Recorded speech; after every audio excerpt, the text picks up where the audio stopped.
বন্ধুরা, welcome to my channel. Bharat ইংল্যান্ডের test শুরু হতে চলেছে।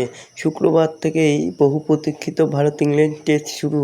গত এক মাস ধরে রোহিত শর্মা, বিরাট কোহলির না থাকা নিয়ে প্রচুর আলোচনা হয়েছে, কিন্তু আপাতত সেই খবর এবং তর্ক ভুলে যেতেই হবে টিম ইন্ডিয়াকে।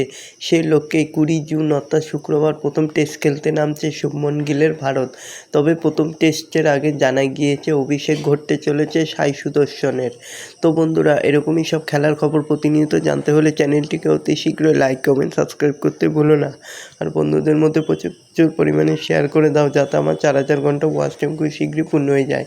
অনেক দিন ধরে 3 নম্বরে কে ব্যাট করতে নামবে তা নিয়ে জল্পনা চলছিল। ধরাই হয়ে নিয়েছিল করুণ নায়ারের নাম, কিন্তু ম্যাচের আগের দিন মোটামুটি নিশ্চিত করা হয়েছে 3-এ হয়তো দেখা যেতে পারে সাই সুদর্শনকে। টিম ইন্ডিয়ার সামনে সবচেয়ে বড় চ্যালেঞ্জ হতে চলেছে ব্যাটিং অর্ডার সাজানো। যশস্বীর সঙ্গে লোকেশ রাহুল হয়তো ওপেন করবে। বিরাটের সঙ্গে শুভমন গিল 3 নম্বরে ব্যাটিং করতে যেতেন, কিন্তু কোহলি নেই, তাই এখন সাই সুদর্শনই নামতে পারে। গত কয়েক বছর ধরে ধারাবাহিকভাবে পারফর্ম করেছে সাই সুদর্শন। এবারেও আইপিএলে সবচেয়ে বেশি রান তারই। তখনই ভরসা জিতে নিয়েছে শুভমন গিলের। টেকনিক্যালিভাবে সে খুবই নিখুঁত খেলে সুদর্শন।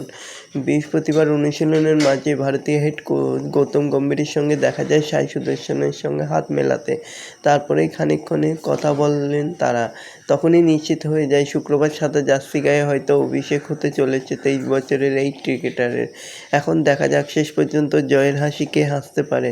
এরকমই সব খেলার খবর প্রতিনিয়ত জানতে হলে চ্যানেলটিকে অতি শীঘ্রই লাইক, কমেন্ট, সাবস্ক্রাইব করতে ভুলো না। ধন্যবাদ সবাইকে।